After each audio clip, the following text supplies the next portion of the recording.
stay close to the mic. Okay, I'm going to turn off the chat for now because it's a lot. But thank you, everybody, for letting me know. I'm going to stay as close to the mic as possible. And okay, so spiritual awakening is usually an expansion of your consciousness.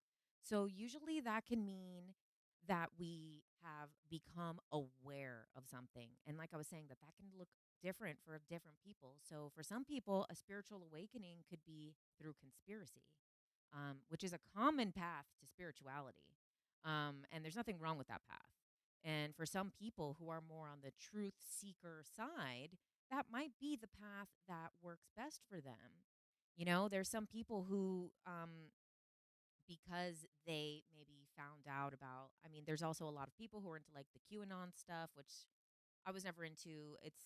I have a lot of opinions about it. But one thing I appreciate is that it did help a lot of people do to basically experience their spiritual awakening in one way or another, because what it is this is like expanded consciousness. So they became aware of something that was bigger than the world they thought. So sometimes a spiritual awakening is when you believe the world is a certain way, and then you have this greater understanding of what the world becomes. So basically, and that's where I want to reference this book here, this data factor book, because this is a cool one. Oh, look, guys, here we've got the two angles. I'm coming back to the chat. Okay. You guys still can't hear? Okay. All right. So what we're gonna do is we're gonna read this here. See, this is what's a little hard. We have to be this close to the mic. I cannot reach the book.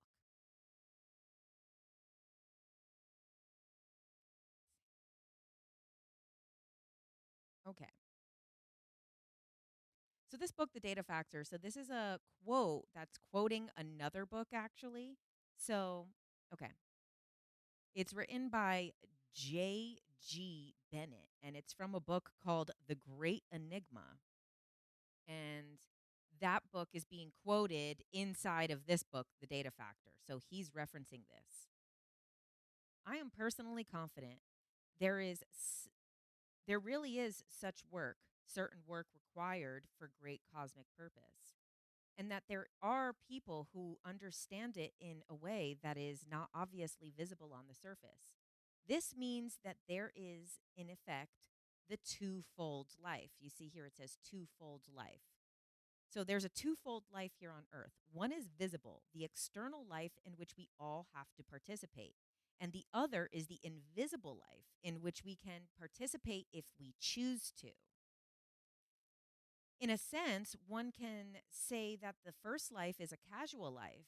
That is to say, that in that life, cause that exists in the past produce results and are being experienced in the present, which will be carried out in the future. So you see what it's saying? That is that the casual life, our regular life, the visible life that everybody has to experience, that is one life. One life is this human, physical, 3D world.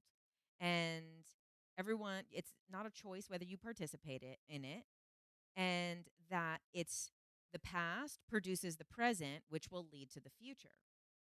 It is, of course, called by such names as samsara and the wheel of life, and so on. But in a very simple way, it is the ordinary life that we all live. The second, the other life, is the non casual, which means that only in it it exists only in so far as it is created. It is the life of creativity. Every creative act rightfully performed is a means of participation in that life. And the search for creation is the search for that life. This is what we mean by the word work. And when we talk about the work or the great work, it refers to the invisible world which has to be perpetually created in order that it should be. And that, sorry, the book is a little far from me now. Okay, the other pages are kind of far from me. Okay. But I mean, that's the general gist of it, is that we are living in a twofold life. So, in the sense that basically, if you want to partake in the second life, that is the spiritual awakening. So when you become aware that there is a second life for us to live. So other things that could be like considered under that spiritual awakening, not everybody gets it through information. People who respond well to information, people like me, I'm a truth seeker person. So for me, my spiritual awakening was more so revolved around information. Now, of course, I did have the UFO experience when I was younger. So that was like and then okay, so Lee Harris, if you guys are familiar with his work, if not, I highly suggest it. He has a great YouTube channel. He has great books. He's a channeler. I love him.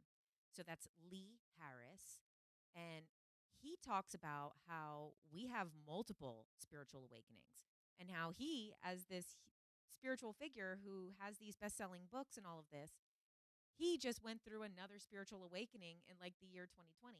So that's the thing too, is that we go through several. So, yeah, I probably had some version of a spiritual awakening when I first had an alien experience, but it really, for me, was the information because I resonate a lot with information. So, when I started getting maybe, say, like conspiracy information, I was like, oh, that opened my eyes. So, that was like, say, my path to a spiritual awakening. Other people will have the information come to them, maybe not through something conspiracy, maybe through something in a religious sense or a spiritual sense, or they might go and travel to a place in the world and see how people live, and that expands their consciousness.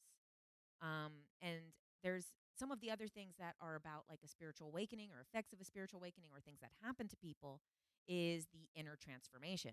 So that's like the shift in your values, the shift in your priorities, this wanting to go more towards self help and self betterment and healing. And that's another path to spiritual journey. So sometimes people have a spiritual awakening in that sense, where it really doesn't get into the information. And the reason that I'm bringing all of this up is because everyone's spiritual awakening is going to look different. And obviously, if you guys are here watching, you've probably already had at least one or several spiritual awakenings. But there might be people in your life who are just now maybe having one of their first spiritual awakenings, or they're going through a bigger spiritual awakening. So I wanted to go over the fact how some people resonate with different things. So now, someone who has had their spiritual awakening through a profound experience or through they've needed to do some type of personal work, like maybe their spiritual awakening came from a divorce that then they started having to go to therapy. And then after therapy, they became aware of certain things. And once they started working on that, they started feeling more connected and there's more of a oneness in their life. Now, this is not the person who you want to red pill them with like some, they're harming children, they're doing these things. Reptilians control the world. Like say someone like me, that in a spiritual awakening for me was significant information. If you have a friend that's kind of having a more yoga, personal development, self betterment journey of spiritual awakening, you don't, that's what I want to share is that you don't really need to like red pill them because everyone's journey is going to be different. And I know I've talked about this before, but there's a lot of people who um, are more like, say, on the empath side. And someone who's an empath, is very susceptible to your feelings, emotions, beliefs. So maybe kind of that like red pill information, that conspiracy information or whatever isn't going to be good for someone else's spiritual awakening. And the reason why you guys have gone through your journey already, a lot of times is because we're going to be the way showers for other people. You don't know where in a couple of years you might be. You might be helping or teaching people, so it's good to know that everyone's going to kind of have their own thing with that. One of the other things about like a spiritual awakening too is that it's a lot of emotions. So this is where we're going to get a little bit into the thing of spiritual bypassing. So spiritual bypassing is a word that gets thrown around like crazy, and A lot of times we hear this word a lot, especially like, on TikTok and things like that. We hear the word spiritual bypassing, meaning like, oh, you don't want to do the shadow work. You want to go right to the channeling. Oh, you don't want to go and, do the sacred healing of your womb. You just want to go and, say you're having alien babies. So there's definitely validity in people calling those things out. Although I think a lot of times the actual message of what spiritual bypassing is gets like overinflated, that I think it kind of, we lost the meaning a little bit. So I'm going to read from the back of this book. Let's see.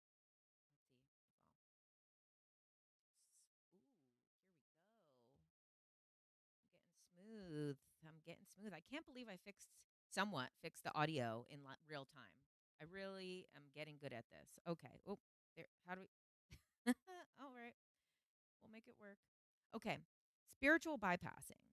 The use of spiritual practices or beliefs to avoid dealing with painful feelings.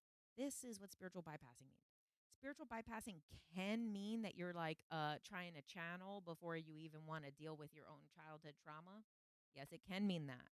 But on a more simple level, it says to avoid dealing with painful feelings, unresolved wounds, and developmental needs. It is so pervasive that it goes largely unnoticed in our culture. In the tradition, in the landmark of the work, okay, so this is some of the people that inspired the book. Um, okay, but that is really what it comes down to, is that is spiritual bypassing is using these spiritual concepts to avoid painful feelings. And that's really important, because I think that's what all of us deal with and all of us need to work on, because it really is a balancing act when you're learning about mindfulness and we're all one, but then you still have to go to the grocery store. You still have to go and drive places on the freeway. So it's hard to maybe stay in that place. But also, it's the reminder that you don't have to always stay in that place. Now, there's some teachings that really say, like, you should not really have. Well, I think I actually might have some of it. Okay, yeah, let's talk about this. This one's a good one. Okay, okay. Making wise use of anger.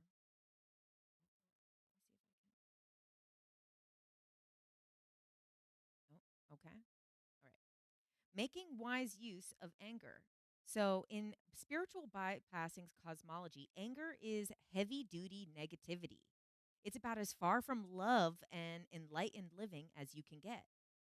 So, and this is the thing that a lot of us talk about, that basically, people are afraid of having any emotion that is not that is not positive, and they're afraid that they're going to um, take a misstep on their spiritual path, because that, let me see, I can fix this too. I'm getting better at this. Ooh, wow, in real time, she's doing it. Ah. Ah. Yay. Okay. Now I can like be a little bit more comfortable. Okay. So this is the thing, is that we have the idea that there's good feelings and bad feelings, and anger gets put in those bad feelings, and it's not really helpful to say that, like, to be spiritual you can't feel all of these emotions. So this book does a really interesting way of breaking down four concepts when it comes to anger. So there's four approaches for dealing with anger. The anger in, which refers to strategies favoring the restraining and redirection of energies. Um, so basically, anger in means like when you're angry, and this is one of like a spiritual practice, or not practice, but what happens in spirituality sometimes, that people feel that the best way is to, some people feel the best way is to keep anger in, because they're spiritual, they're healed, they don't deal with things like that, so they keep the anger in. Then there's the anger out approach. These are people who believe like the anger needs to come out. If the anger doesn't come out, it's going to not be good. So, oops. Sorry, guys. I know I'm always constantly getting freaking distracted, but I want to make sure that I can see the chat. Um, which I couldn't. Okay. So the anger out is wanting to basically get the anger out, be like, yell, let it get out. I got to say directly what's getting me pissed off and move on and deal. Number 3, mindfully held anger refers to the approach in which anger is consciously contained rather than emotionally expressed and meditatively attended to with the key of intention to neither suppress anger or act it out. So, what they're saying is that you're going to be mindful about the anger and that you're not going to suppress it or let it out. Okay, I don't know. This book called Spiritual Bypassing does seem to be a little confusing in what they're saying. But and also I haven't fully read this book before. So I've only actually read a few parts of this book. So um I don't have a full opinion of it, but I do like the information in it. So they say that this is supposed to be better to the anger in, anger out dichotomy, and that basically this is for you to process the anger. So instead of feeling the anger and holding on to it, you're going to say, um, I'm busy. I'm busy being angry. Why am I being angry? Who am I being angry at? How am I feeling this? Why am I feeling this? So it's kind of like more so understanding and connecting with that as opposed to why can't I see the chat? There it is. Okay. So that seems like a nice approach, although it's still always a little difficult to kind of, when you're feeling angry, even sometimes you'll figure out why you're feeling angry, but you're kind of like, yeah, I'm angry because this person was an asshole to me. So then you want to go a little deeper. You want to ask again. But also at the same time, you know, I'm not saying what's right here because I think I'm an anger out person. Um, Heart anger refers to the approach in which openly expressed anger and compassion can consciously be beneficial, can consciously and oh my God, beneficially coexist. Um, so basically, this one is learning to express anger and compassion together, which is also a nice approach. I think that this maybe isn't giving like great clear examples on how to carry those things out. But I think it's nice that they broke it down. But okay, anger is moral fire. That's true. Anger that is denied compassion easily becomes anger delivered, however indirectly, without compassion. Okay, I like that. But why do we bring compassion to our anger? To neither repress nor indulge in anger is far from an easy undertaking. The challenge is to meet our anger with mindfulness and genuine caring. First of all, we need to approach anger without aversion, which means becoming more intimate with whatever judgment we might have towards it. The degree of caring with which we approach our anger is the degree of caring in which we can bring to the anger that we express. Not to explore anger, but to be intimate with it is a dangerous choice. I don't know, guys. That's the information that's out there. I don't know if it's fully resonating with me, though. Let's just be fully honest here. I don't know if it's fully resonating. There is some other excerpts from the book that I like, but let's change the topic for a second. Um, let's talk about some of the challenges of spiritual awakening. And that's going to be pretty much the first one is going to be emotions and emotional turmoil. I rather express my anger and compassion together. Yeah, I think that that was the best approach. I think um, that was the best approach. I just think that it was not super clear. Of course, though, we weren't reading the whole book. I don't know if it was super clear on how to achieve that. Now, if I was just speculating off the top of my head, I would say that sometimes the best way to find compassion is sometimes to find understanding or empathy. So maybe if you're angry at someone, say you're angry at someone because of something that they did, but maybe in order to find compassion, you could think about, like, well, why would they do that? Why are they that way? And you could find a place of empathy and compassion for that person. And I think, especially too, that's important when it comes to, yes, we have daily anger, we have things that happen in traffic and stuff. But I think what's important when we're talking about those levels of anger, because I feel sometimes you're angry because stuff happens. And it's hard to have compassion in those moments because a lot of anger is reactionary. So if it's reactionary anger, it's sometimes hard to have compassion. But I think that information is probably the most helpful when it comes to the anger that we have, maybe towards like our family members or parents or caretakers or people, that we have kind of more repressed anger towards, um, or like resentment towards. I think finding compassion with those things. So I think that when it comes to negative emotions with being spiritual, those are four different approaches. And we can't say that the other ones, that some are better than others. Like, I think probably the one that I think is the least good is the anger in, because then you're just really hurting yourself. But I feel like anger out, well, then I guess on the anger out, you could potentially hurt other people's feelings if you were directing your anger at other people. Um, but I also think that it depends from situation to situation. And just because you're a spiritual person doesn't mean that you're required to handle every situation perfectly. And I know in today's world, it seems like everyone has to handle every situation perfectly, or they're going to have such horrible repercussions. But the reality of it is that no one is obligated to be perfect.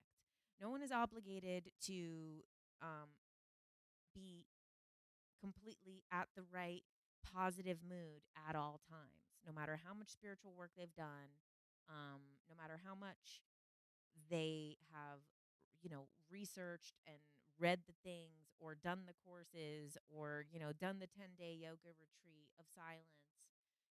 Those things doesn't mean that anyone or someone went to several hundred hours to become a yoga teacher.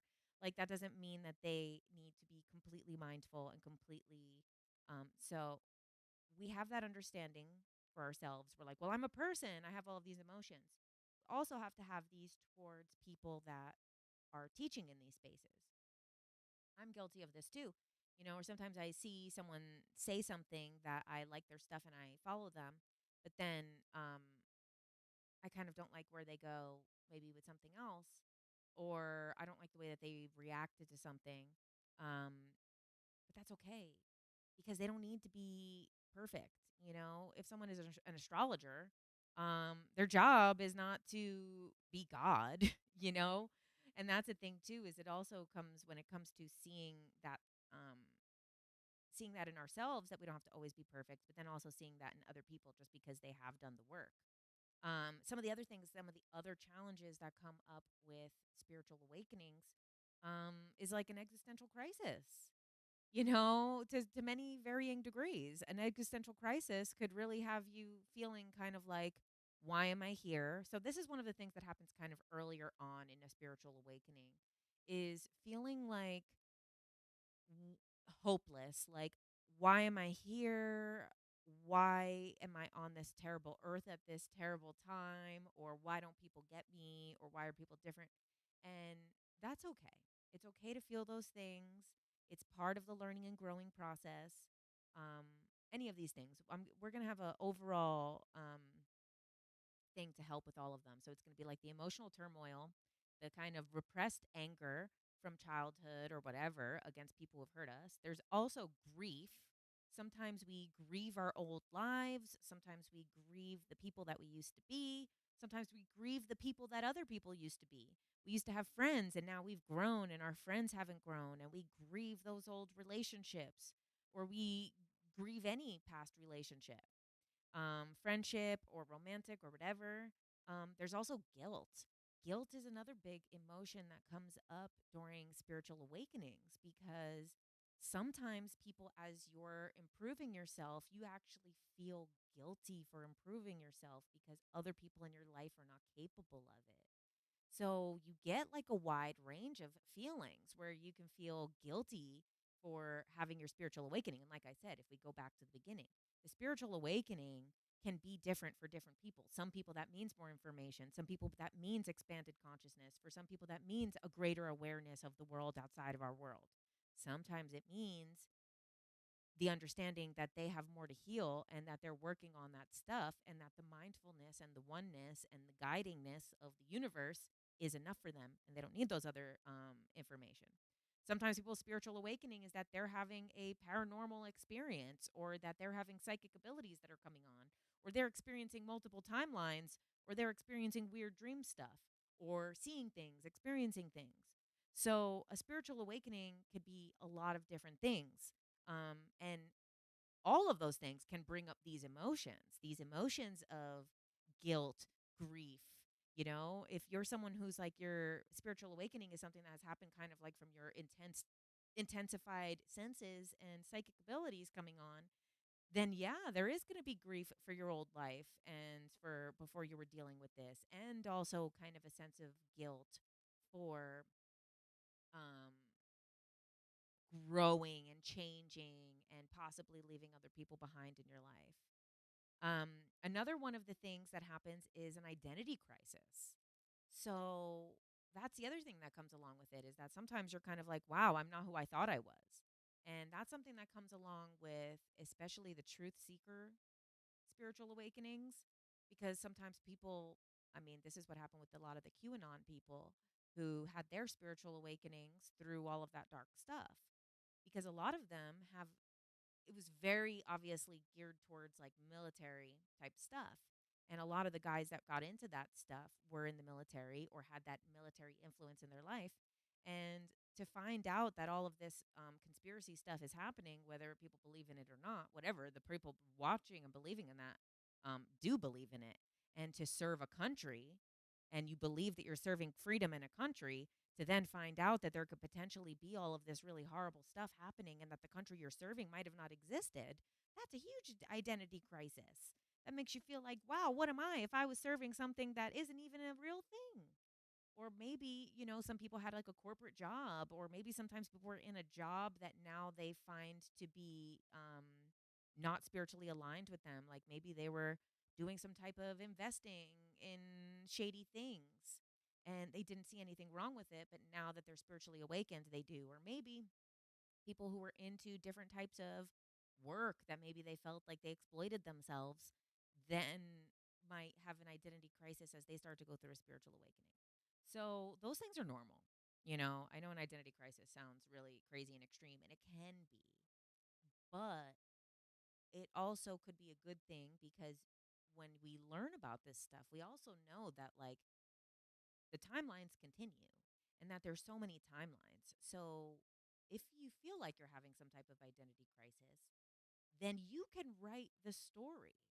It's your story to write. It doesn't need to be written by anyone else. So if you're feeling like, I don't know who I am, write the story. Who are you? What are you? And do it and follow through with it. And now, okay, say who you are is something really big in your mind. Like, say, you know, well, who you are in your mind is, I want to be a best selling author. Then you're like, okay, but how am I going to get there? That's okay. Write the story of who you are. If you're having some type of identity crisis, obviously something that is attainable in this life. You know, I wouldn't suggest for the healing of an identity crisis to be like, well, I'm a Pleiadian. I don't think that would be the best way to solve an identity crisis. It does come along with some of the spiritual stuff too. If your spiritual awakening is one that goes down that kind of galactic starseed path, then you might have your identity crisis connected to something like that. Like, who am I on a soul level? And although those answers are nice to know, when it comes to answering the question of who am I on a soul level, the most important thing that you can answer that with is like, what matters to me? What do I want to do in this life? How do I want to contribute? You know, it comes back to the three most important questions. How do I want to grow? What do I want to experience? And what do I want to contribute?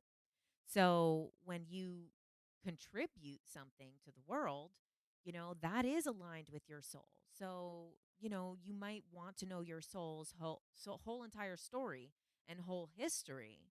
Um, but what's really important to know your soul is not about a bunch of stories from other places, from other times, from other things. The best way to know your soul is to see how you can react truthfully to yourself in a real life situation. When someone says something that disagree with, where you could say, actually, I disagree with that. And you could say it nicely. That is knowing your soul. When someone says, like, um, would you prefer to go here or here? And you actually do have a preference, um, say your preference, you know? That's how you really know who your soul is. Because that's when you're connecting to your heart and deciding for yourself. Another symptom of all of this is social isolation. So, feeling socially isolated after learning this type of information is another common thing with spiritual awakening. And that's because sometimes other people in your life don't know the information and you don't feel like you can connect with them or talk to them. Or sometimes you feel like you've changed and the people around you are still kind of in the old ways. And you can feel isolated, like no one understands you. These are all common things that happen. This happens too. Just remember, outside of spiritual stuff too. These same things that I'm talking about that are challenges of spiritual awakening are challenges in any life change. So if you start working in a different field, or let's say, a great one would be like if you stop drinking. So like if you stopped drinking, you might experience a lot of these things. An identity crisis, social isolation, emotions coming up, feeling an existential crisis. So, like, there's a lot of things in your life. Any change in your life, you're going to experience things like that. Now, some things that are specific to the spiritual stuff is the loss of certainty.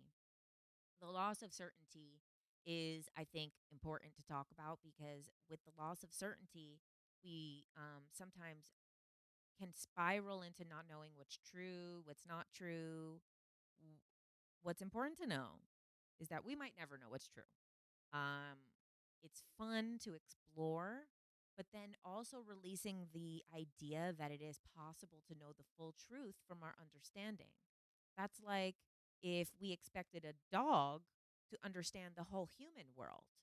They don't understand everything. They understand some things. They know what certain things are for and what certain things are do, but they don't understand the whole complexities of our world. They don't understand that we have to pay bills. They don't understand why we leave and go to work. Those things. So, if we look at ourselves as humans in the entirety of consciousness, it would be like a dog. Like we can understand some parts and we can enjoy some parts and we like feeling the things from higher levels of consciousness. But at the same time, like we really could not fully know the truth. So if there is like feeling like a loss of certainty of what's true, what's not true, I mean, it's hard to say, but you got to find a little bit of peace in knowing that no matter what you think is true, that's probably not the full truth either, because the full truth is beyond our comprehension. Now, how do you deal with all of these challenges?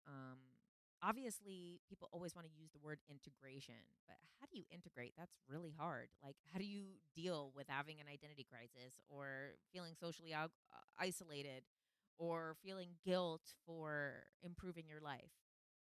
And I know I say this all the time. It's the affirmations. You have to come back to the affirmations. It really does. This is the way. I know a lot of people that like to talk about spiritual bypassing think that affirmations are dumb. I don't think they even understand what spiritual bypassing fully is, though, because the affirmations are so important. So, like, say, for example, if you're feeling social isolation, some of the things that you can do are say your affirmations daily, things like, people support me throughout the day. I have a close group of friends. I am liked by many people. And you can just look up like affirmations for building a community.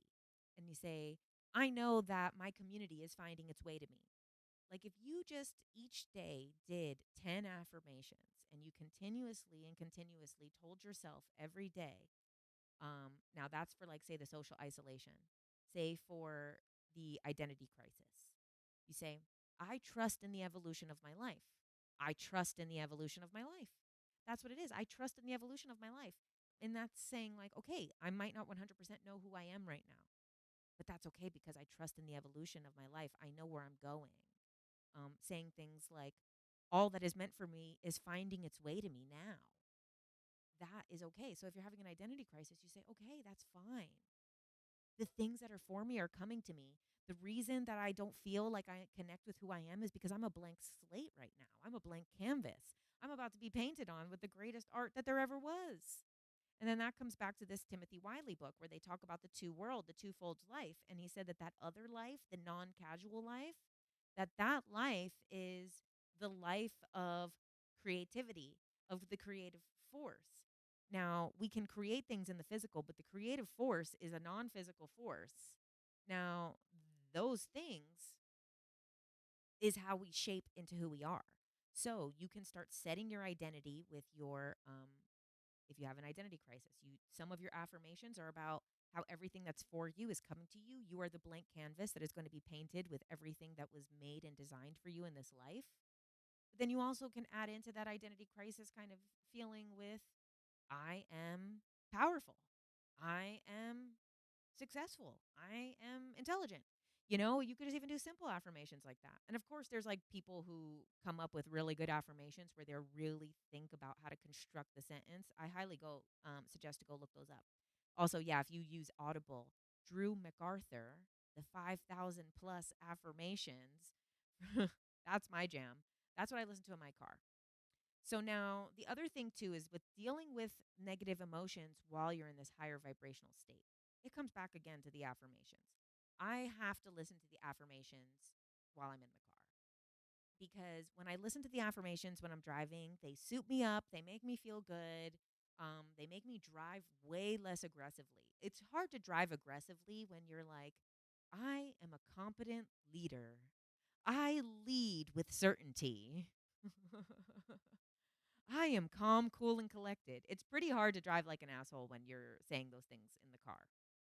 So I highly suggest that. So if you're someone who, like many of us, are commutes or even just, maybe if you're going on the bus or public transportation or you're driving or this or that, it's good to listen to those affirmations during that time. In those times where you're kind of in like a good hypnotic passive state, it's something that is very repetitive, so you can do them every day, or at least for a period of time.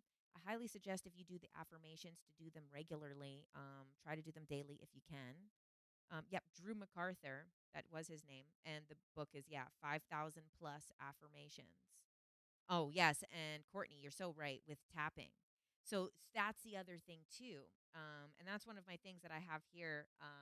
But didn't incorporate the tapping, but to reset your nervous system. And like Courtney said, this is a perfect way to do it. Is tapping. So kind of like the easy way to do tapping. Um, and I don't know where you should start, but basically the most simple way. I took a tapping class once, and they say like you you have all these meridians, so you could go like this and be like, okay, I trust in the evolution of my life.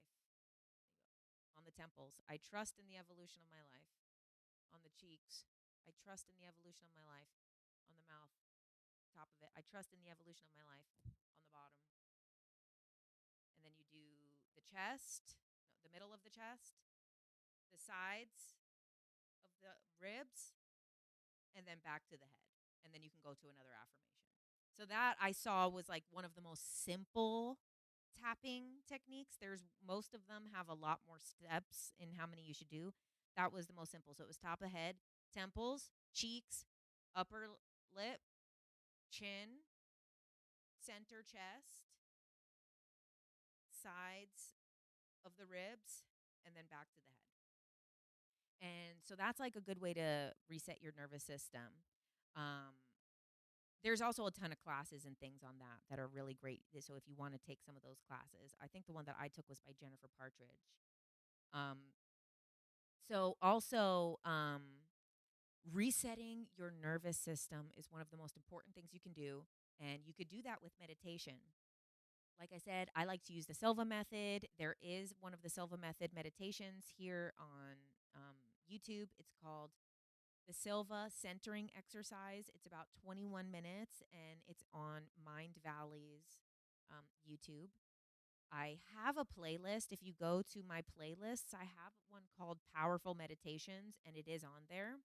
But you also could just find it through Mind Valley Silva centering meditation exercise. Now that one's good because it goes through your whole body. Any type of these meditations that go through the body and they're like, focus on it, now release. Focus on it, now release. Focus on it, now release. Now, sometimes those are a little annoying when you don't really feel like meditating. You might want to do something a little bit more simple. But those meditations are really good to do because it does reset your nervous system. And that's really important because a lot of times when we are having these kind of negative emotions, a lot of times it's because we're still reacting to something in our nervous system for maybe even days ago. Like maybe something happened days ago that you got really upset and really high strung. And then now your life is chaotic. And now you're stuck in a state of chaos and you feel like, gosh, ever since that day, everything's been messed up. That's because you got to reset your nervous system. So I'm going to tell you guys this story, even though I do have quite a bit of information. So we're going to go a little bit over today, but it also took me like 10 minutes to get the sound. So I know it's late for some of you guys, but you can always come back and watch later. So I interviewed this guy, John Silimparis, and he is a psychotherapist and OCD expert in the like he's a leading expert of OCD. And he was on a show called Obsessed that was on A&E. It was like intervention, but for people who had OCD. And he was one of the doctors on that show, and he's also a friend of mine. So years ago, when I used to have my old podcast back in the day, um, I had interviewed him and I asked, I'm like, okay, everybody gets anxiety. Why do these people who say they have anxiety, why don't they understand that everybody gets anxiety? And he was like, okay, well, let me explain this to you. And, he knew that I had smoked in general, that I was like a weed smoker. He's like, okay, let's say you were driving through a federal area. And in this federal area, you couldn't have anything of anything on you. And he says, and then let's say you forgot that you have like a little bit of pot in your jacket and your jacket's in the trunk. And you're like, oh my God, you're driving through the federal thing. Like, oh my God, are they gonna check me? Are they gonna anything? And you drive through and you're like, oh, and he's like, would you be scared? I'm like, of course I'd be scared. I'd be really scared. Um, and so, okay, he's like, think about like the intensity. Like, I don't know if you guys have ever been driving back from like San Diego and the border patrol like pops up out of nowhere and you're like, they come up to your door and even though you're not doing anything, it's still scary. You're like, oh God. So then let's say, okay, you get really like, oh my God, nothing happens. So then you keep driving and you're like, whew, my God, that was a close one. Oh my God, that scared me so much. I got to pull over and smoke that. No, I'm joking. But like you come back down.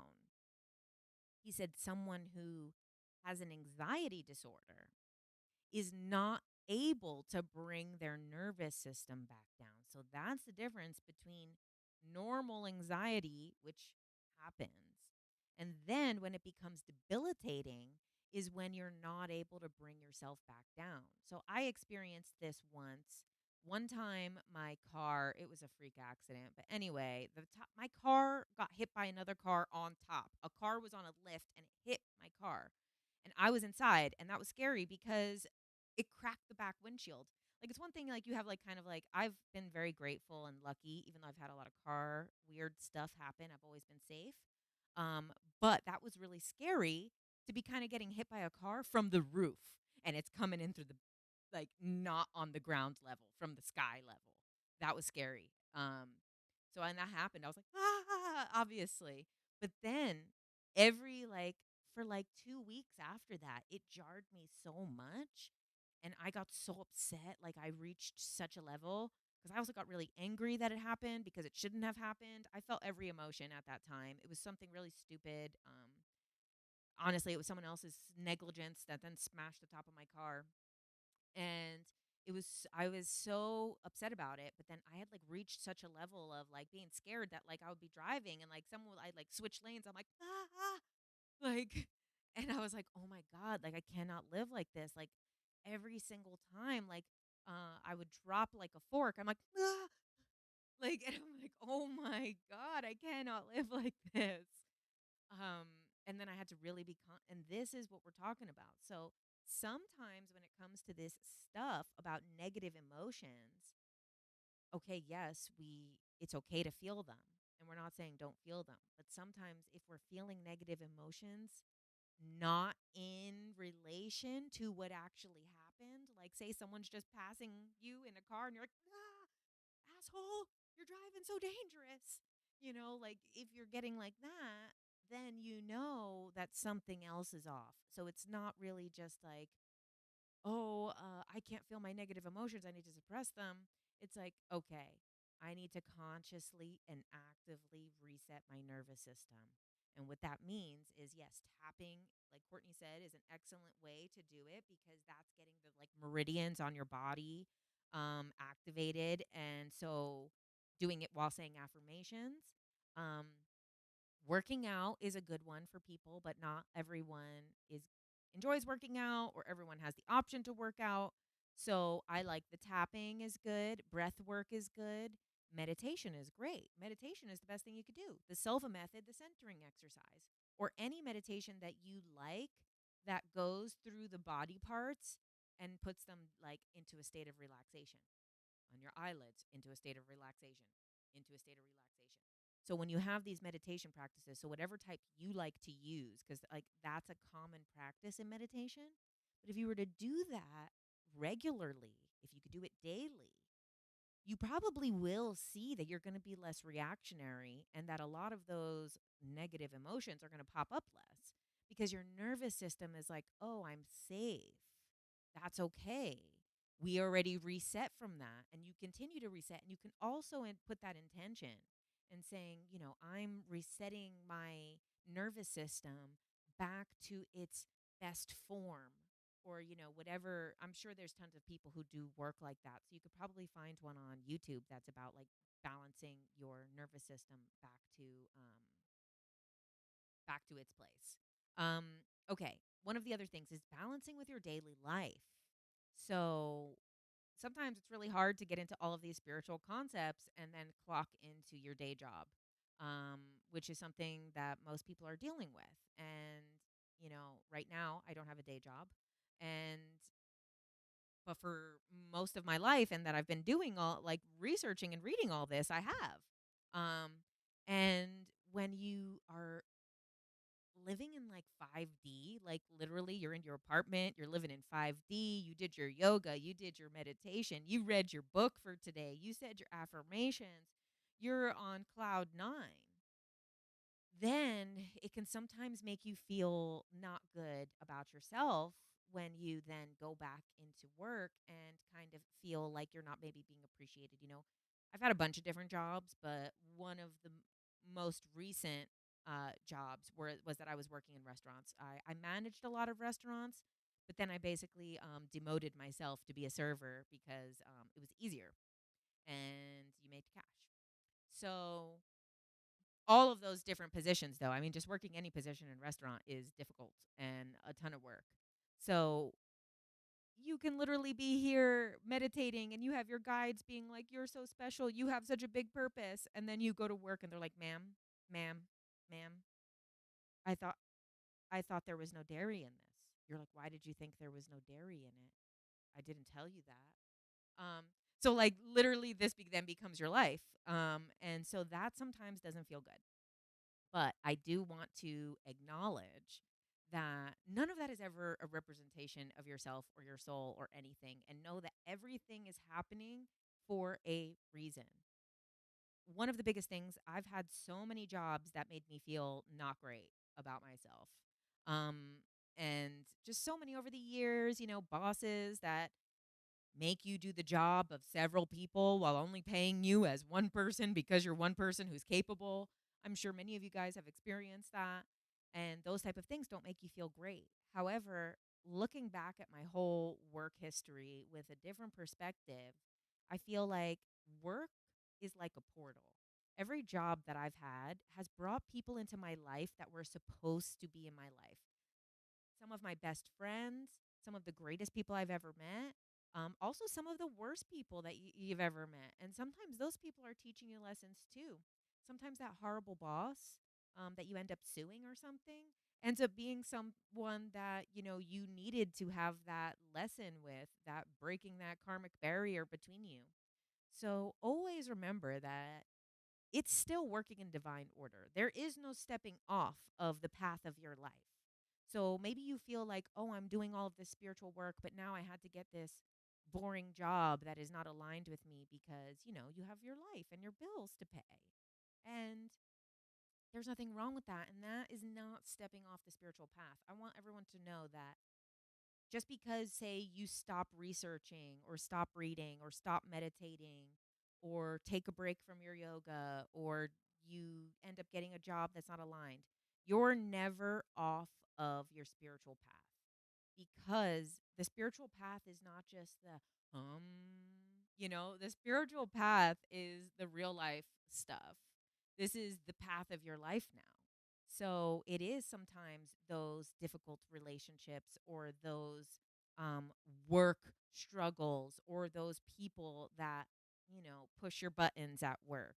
All of that still is a part of the journey. And that is what I think, comes back to the spiritual bypassing is, you know, using the spirituality to avoid feelings and learning, but then also feeling like, oh, now that I know these concepts, I'm above these human things. I'm above dealing with this. And we're all guilty of that. We're all guilty of feeling like, oh, gosh, I shouldn't have to deal with this anymore. I've done so much self work. I've done so much, uh, personal development. I do my affirmations. How could this happen? And same thing, there is a trust that has to be. If you truly trust in the evolution of your life and you remove doubt, then you know that even when things are a misstep, like say, for example, there's something that I've been manifesting for a long time that I've wanted. Um, not only did I not get it, someone that someone else got it. And I was really pissed off. And I went through my emotions of anger out for sure. I did use the anger compassion because also I felt like, you know, it has nothing to do with me or this person. And I was frustrated. But then I felt like, oh, all of my manifestations mostly come true. So if I was manifesting something and it didn't work out for me, then instead of feeling angry and wondering why, I think I'm like going to just trust in the fact of like all of the things that I've wanted that were meant for me actually made their way to me. The fact that this didn't, and it didn't in a way that kind of gutted me a little bit, I was like, oh, okay, well, that's okay. Because I trust in the evolution of my life. I'm like, okay. So a certain opportunity might not be aligned in the way that I thought it was aligned. And that is okay. And we have to be able to see that. And I think that's the spiritual path. The spiritual path is not being like, oh, pretending that I wasn't angry about that thing. Oh, thanks, Terry, for the super chat.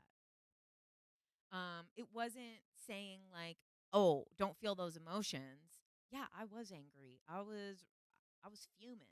Um, and then with a little bit of thought and more time, felt like, okay, I got those emotions out and that's okay. And my life goes on. And then now that I have a little bit of distance from it, I'm like, oh, okay, that's that's fine because oh, is that Ishmael? Oh, hi. So, yeah, so that's one of the things too is if you have to feel the emotion, you can always just kind of pull back and feel like this is still for the greater good of my life. Um, okay, and then let's talk about one last thing that's a little controversial that comes with this topic. Um, oh, hey, Ishmael. Great to see you. And so, one of the things that is a little controversial with this topic, which I would not normally mention, but so I'm just going to talk about it a little bit, is this concept of spiritual psychosis. Now, I'm not going to say what anyone else's experiences are, but this goes back to our original idea here, which is everyone's spiritual awakening is different. So, maybe if someone had a negative experience with their spiritual awakening, I'm not invalidating that. But also, those people should be mindful to not invalidate other people's because not everyone has a negative experience. Um, but in that sense, if you're feeling very ungrounded, if you're feeling like super like you don't know who you are, like say if some of these things are too extreme, say if the identity crisis thing feels too extreme, or say the social isolation feels too extreme, the guilt or the grief or the emotional turmoil or the existential crisis or the why am I here or the resistance or the doubt or the uncertainty, if any of those, like say, now remember we talked about the anxiety before, everyone experiences anxiety. When anxiety becomes debilitating and they can't bring their nervous system down again to a reset, that's when it becomes a disorder. And that's the thing here when it comes to spiritual awakening and this topic of spiritual psychosis. I think it gets kind of talked about more than it probably happens because spiritual awakenings are happening like in the thousands every single day since the year 2012, in thousands and thousands and thousands of more every day. And 90% of those people don't experience psychosis. More than 90%. 99.99% don't. However, there's always a point on someone's journey that maybe you feel you're getting too into it. There was a point when I was probably like around like 25 or so, and I was into the 5D thing a little bit, and I started getting scared. I started getting real scared of the 5D stuff because some of the other people that were into it started being too like, we're leaving, we're going. And I'm like, oh my God, what do you mean you're going? And I got scared. So I was like, you know what? And I also had like this weird thing where I was like, I was too deep. And I think this is a normal thing. Sometimes, if you're the truth seeker type, if you're the person who has the spiritual awakening through truth seeking, or if you're the person who has a spiritual awakening through an altered experience where you've experienced an encounter or seen something or heard something or had some type of spiritual encounter, those people are a little bit more susceptible for that scale to tip further. Um, so just it's okay to always pull back. You know, I had taken a break from like I was like I didn't want to meditate for a while after I had like gotten scared by some of the 5D stuff. Now look at me. Now I'm like it's coming. So, but I'm have a grounded approach now. I needed that distance to get some other things in my life sorted out because obviously at 25 years old I didn't have my life together. So I still needed to take that time away from that 5D and go to 3D and get myself in, you know, a better financial position, get myself in better work position, in better social situations with better friends and things like that. So you're never stepping off your spiritual path. But if you ever feel that any of these things feel too intense, it's okay. Take a break. The information is always there. The Bhagavad Gita is how many thousands of years old? And it's still a teacher to new people every single day. The information is always there. It's not going anywhere. You're not missing anything. You're not missing out on anything. It's really like if you feel at any point like, I don't know what's true. I don't know. Like, I could tell you several times that I've gotten psyched out on stuff. I remember one time early in my spiritual journey when I had first learned about reptilians, it really messed me up. I was really scared.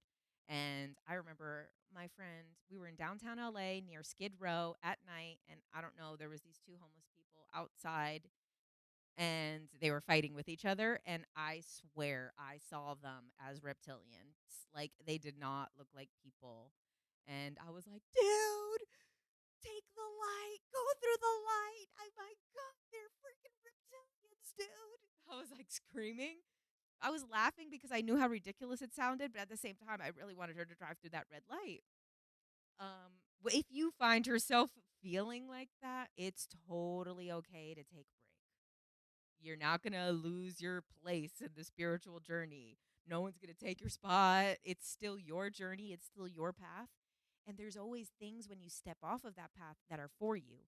When I stepped off of that path, I ended up meeting different friends, having a different job, ended up being in a different relationship that then broke my heart so bad that it led me to Journey of Souls, which started a whole nother spiritual awakening. So you might not know. You might need to get into the 3D so someone can teach you something for you to find another path to connect a lot of your spiritual stuff with new information.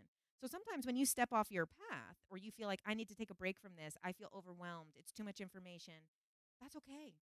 Sometimes you're going to find new information off of that path and it's still the same path. So, everybody, thank you so much for being here. I really appreciate it. Um, wow, the Bhagavad Gita is what initiated your awakening. See, that's what I mean is that the information is thousands of years old, but it will always be there for you when it is the time for each person. Um, even Wayne Dyer talks about this all the time, where he says, the teachers are there.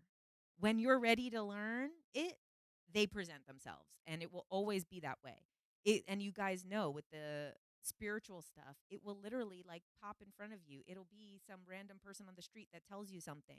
It'll be a video that pops up on your timeline. The information will always find you. So don't feel like you're missing out on anything. Don't feel like you're not doing enough. Everyone is doing it in the right pace, in the right time. And once again, with the negative feelings, feel them. It's okay to feel them. But we want to feel certain negative feelings with compassion. Try to have compassion and understanding. But also, it's okay if they just need to come out and then you can assess later, why did I react that way? At least being mindful is the spiritual path. It's not perfection. You don't need to be God because God would have never split into 10 billion, billions and billions of parts to be us. You know, he would have just skipped over that part. So, everyone, thank you so much. Oh, Wayne Dyer is your imaginary spiritual dad. Oh, I love him. He's so sweet. I love listening to his stuff. I wish I would have gotten into him sooner. Well, everyone, thank you so much. You had the psychosis aspect when, oh, wow, in the first 3 months of your big awakening. Yeah, that's normal sometimes. I mean, that's what I mean. If anyone has feelings like that, it's okay to pull back. Even if like you're like, oh my God, this is the truth and I need to know, that's okay. The truth doesn't run out of time. The truth is always there. So if you need some time, always please take it because you really never know what is going to be there for you when you switch your attention to something else. Sometimes the 3D world is what needs your attention at that moment.